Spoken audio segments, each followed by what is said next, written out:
ఏమిటి? భూపతి రాజా వారి బిడ్డ పుట్టినరోజు కోసం మేము మళ్ళీ పన్నులు కట్టాలా? ఇది చాలా అన్యాయం. ఏమిటి అన్యాయమా? అర్థం లేకుండా మాట్లాడుకో. వేదాలు పురాణాలు ఏమని ఘోషిస్తున్నాయో తెలుసా? భూపతి అనగా భూమికి భర్త, అంటే రాజు. ఆ రాజు మాట వినడమే న్యాయం, కాదు అనడం అన్యాయం. కనుక రాజావారు ఆజ్ఞాపించినట్టు మరోసారి పన్నులు చెల్లించి తీరాలి. కానీ రాజావారు మాత్రం ప్రతి నెలా పన్నులు కట్టించుకుంటూనే ఉన్నారు.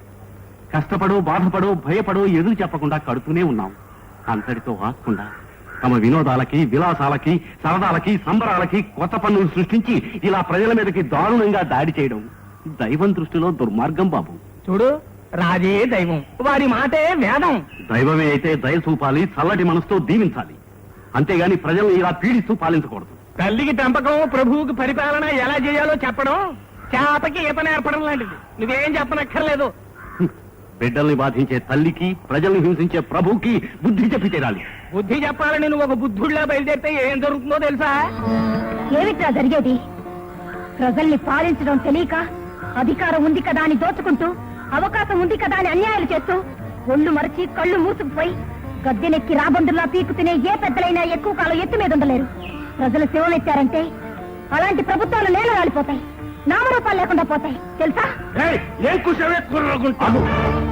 ఆడపిల్ల మీద రాని ప్రతాపం మేమంతా చెప్పదలుచుకుందే తను చెప్పిందిరా. మేము ఈ కొత్త పన్ను కట్టమని వెళ్ళి మీ ప్రభు గారితో చెప్పుకో. అవును, మేము పూజారి గారు చెప్పినట్టు పన్ను కట్టాం.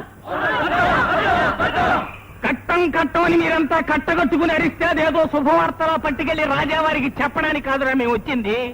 మీరంతా ఎలా కట్టరో తేల్చుకుని మీతో బలవంతాన్ని కట్టించుకుని మరీ పెడతాం. ఇలాంటి పరిస్థితుల్లో దేవుడికే తప్పలేదు హింసా మార్గం. మానవ మాత్రం మన ఎంత కానివ్వండి హింస.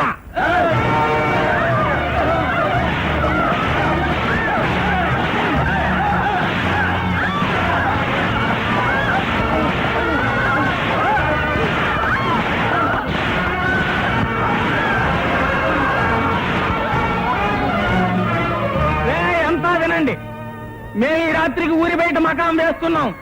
మాకు తోడుగా మీకు పెద్ద మార్గదర్శి అయిన ఈ పూజారి కూడా మాతో పాటే ఉంటాడు. ఈ రాత్రికి రాత్రి మీరంతా పన్నులు తీసుకొచ్చి ఇచ్చారా సరే, లేదా తెల్లారేసరికి ఈ పూజారి బ్రతుకు కూడా తెల్లారిపోతుంది. గుర్తుంచుకోండి.